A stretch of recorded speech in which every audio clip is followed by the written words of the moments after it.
Welcome back to Comics with Drew. I'm Drew, and today is the long-awaited review of Perfect 10 number 2, otherwise known as Perfect 10 issue 2, by Mr. Dave Brink, Pal Rodriguez, and Daniel Rodriguez on colors.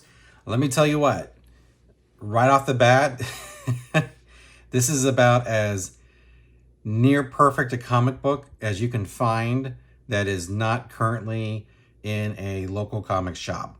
It's hard for me to really put into words just how much I like this book, and bar none, it's the best comic book for a superhero that I believe personally you can buy that is not from DC or Marvel or Image. And the reason I say that is not because of the art, which is professional art. Pal Rodriguez has drawn for Marvel in the past, and he's also drawn for DC. He worked on Wolverine. He worked on a What If issue, and this is back in like the late 2000s. He also worked on Justice League, but he's not really been doing a lot of recent stuff for those particular companies. But Dave Brink here has managed to secure his services for Perfect 10.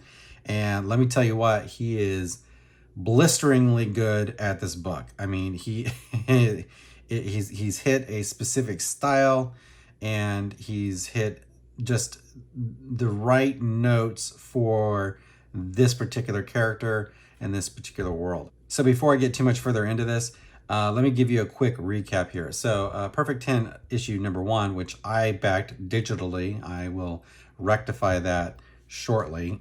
I will be getting the physical copy of Perfect 10 number 1, which you can buy at Genuine Comics. You can also, by the way, get that as part of the backing of Perfect 10 issue 3, which is now live on Indiegogo. It just the other day got funded totally within 24 hours of launch, which is awesome and well deserved.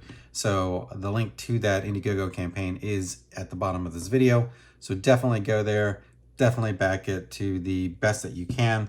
But getting back to the point, this issue picks up directly where issue number 1 left. So if you've not read Perfect 10, Perfect 10 is about this character here, Perfect 10, and 10 for short. And she is an android, basically. She is what they call a synthoid in this particular world that Dave has created. And she is basically part of a group of 10 androids or synthoids that are designed to go and hunt down metahumans that are problematic, right? So she was created with technology by a bioengineer named Virgil Pratt, Dr. Virgil Pratt, and he was working on creating the technology for this kind of tissue that mimics human tissue to save his wife. And naturally, an evil corporation gets involved and then corrupts the science and then turns it into this, kind of Winter Soldier-esque type of situation where they create these androids and then send them out on missions and then wipe their minds and resend them out on missions. And, this premise has been done. Don't get me wrong. It's not entirely original. However, I've never really seen an independent take on this. I've seen TV shows, I've seen movies, and different takes on this kind of a plot or premise, but Dave really executes this so well. In issue number 1, the metahumans here decide that they want to take out the Perfect 10 program, and then they come in and they attack the base, and Dr. Pratt rescues 10, who has had her mind wiped, and but she quickly gets into battling the villains that are, or the metahumans really, that are coming out to kill her and everybody in the facility that they're in. And at the end of issue 1, they've blown up the building where Perfect 10 was based, and she's made her escape with an injured Dr. Pratt, and then that's where issue number 2 picks up. And I'm not going to really get into much of a detailed plot recap of what happens in this issue. You should go buy it. It is available as one of the perks for issue number 3. But suffice it to say, it's an action-packed book. And the thing that I like about this book isn't necessarily the flashy stuff, which is the art and the color, which is completely professional. It is professional grade DC Marvel level stuff. I've seen much worse art in Big Two books and in Image books. So this book completely competes on an even level. Look at this. I mean, you could pick this up off a shelf at a local comic shop without, batting an eye. I mean, look at the back of this. This is amazing stuff. I mean, this is, I'm gonna get on a tangent here, but I'm serious, man. Ladies and gentlemen, and everybody else in between, this is a high quality book. The printing, the physical aspects of it, it's a sturdy book. It's the gold standard of what you want your independent comic to be. So if you're like into crowdfunding and you're working on your own project, you want your book to look like this. Okay, there isn't a better looking book out there. So there are books that are fantastic, and I'm going to get into those books in the next couple of weeks here. But Perfect 10, the way this is kind of like a matte gloss on it. You can read this book without fear of getting fingerprints on it. You can read this book. It's a very sturdy, durable construction, and you can read it and kind of flip through it and toss it on the table here and not worry about really damaging it. I really love the fit and finish for this book. But getting back to my point here, the reason this book stands out is because of the writing, all right? In a lot of crowdfunded books out there, the characterization and the writing, the pacing, the plot, the structure, they're all lacking. So they're all in varying levels of, sophistication. But the thing is that Brink has not just, written a story. He has completely built an entire world. Each one of these characters has names, and each one of these characters has backstories, and he's created a compelling world. Not only that, he actually really understands what his characters are feeling. So it's a comic book, so some of it's going to be kind of rushed or a bit superficial in some of the characterizations. So like I was talking about Dr. Virgil Pratt here, he's the bioengineer that creates the material of which Perfect 10 is made. And it turns out that one of the leaders of their metahuman police force happens to be Virgil Pratt's son, and so they have this big argument here at some point in this book, and you can really feel the emotion here. You really believe what they're saying. So, Pratt's son is very upset because even though Pratt was working on this project to ostensibly save his wife who was dying of cancer, he got so wrapped up into it that he wasn't able to save her, and was so sucked into doing this work that he didn't even realize that his wife had died at the time, or he wasn't even available to be near her. And so his son is very upset about that and gives him what for about it. And then it turns out that unbeknownst to Pratt, they were using this technology to create these assassins, and so now everybody blames Pratt for creating the assassins, even though that's not necessarily true. That kind of characterization and that kind of plot development and just the idea of the conflicts that are arising here is top level writing. That is amazing writing. If you're an aspiring writer and you want to write comic books professionally and that are tight as far as their structure is concerned, this is what you need to read. You need to see what Brink is doing with his Perfect 10 series and try to understand and break down why he's doing what he's doing. In independent comics, there is not a better writer out there as far as competency and the ability to be focused and on point, driving the story forward. There are a lot of talented writers out there, and they're all very, very good, but nobody writes at a professional level like Brink does. And so consequently, I can't recommend this book enough. You should buy this book.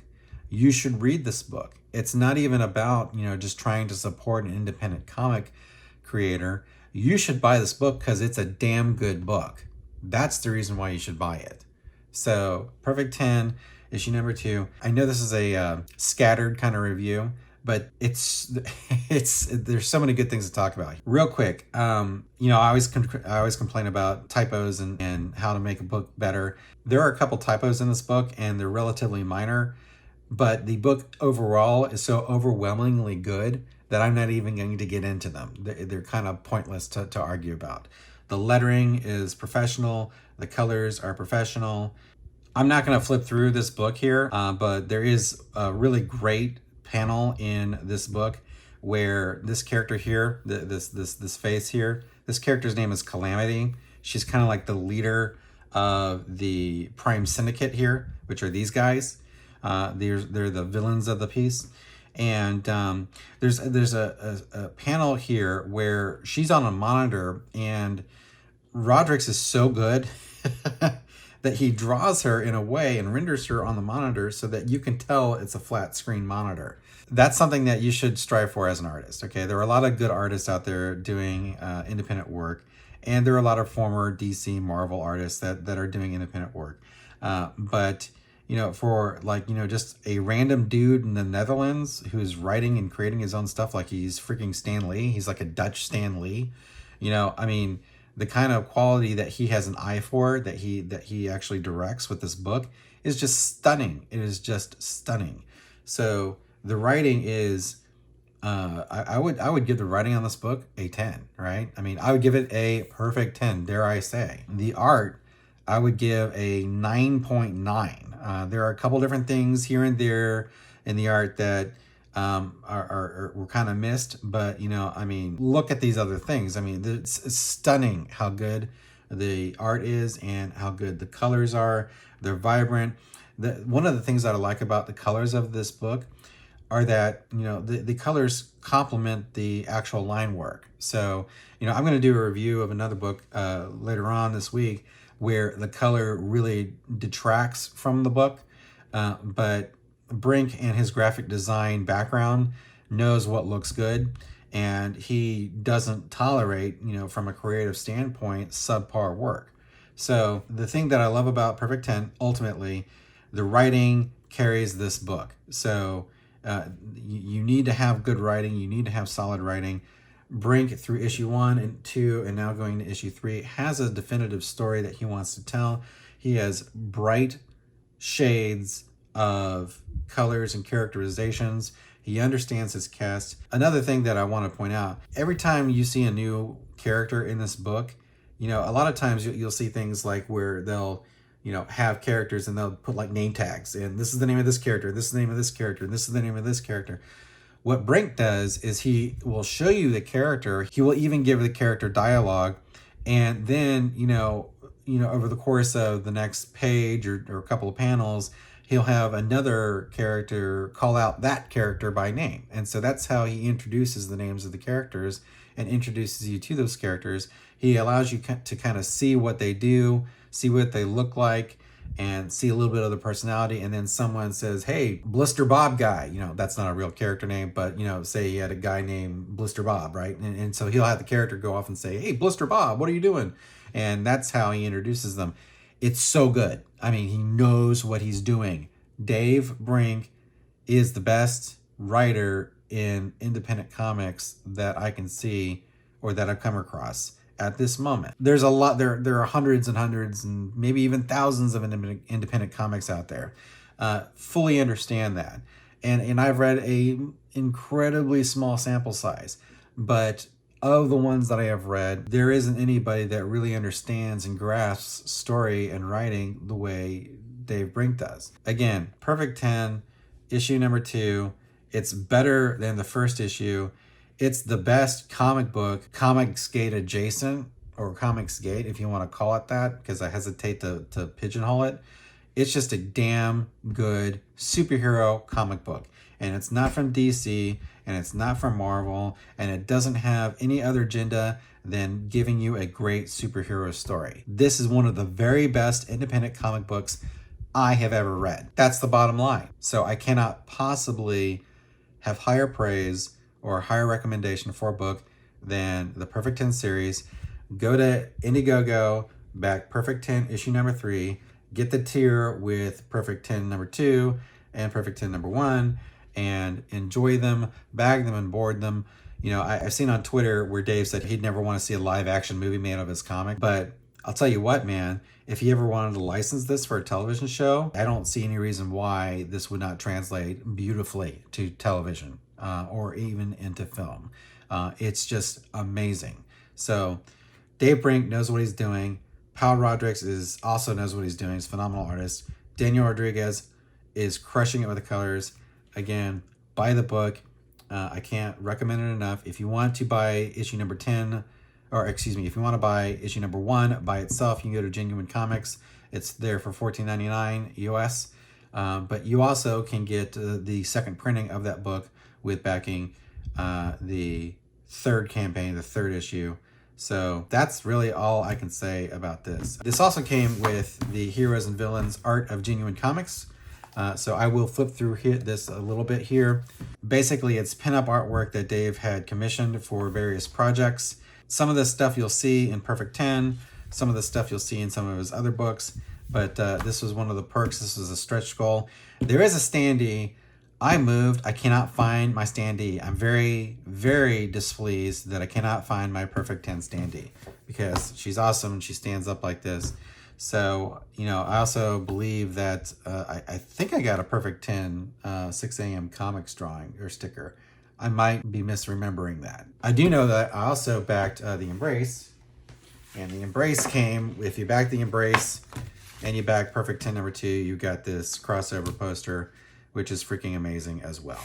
So anyway, that is the Perfect 10 issue 2 review. Go ahead, back it, buy it, follow Dave on Twitter. He's a very humble guy from the Netherlands. So, you know, I mean, for someone who isn't like a native English speaker, I mean, the dude is crushing it. He's absolutely murdering it. Hello, police. I would like to call and report an absolute murdering on the comic book scene by Mr. Dave Brink. Go ahead and follow him. Check it out. Back the book. Again, my name is Drew. This is Comics with Drew. And thanks again for watching, and I'll see you next time.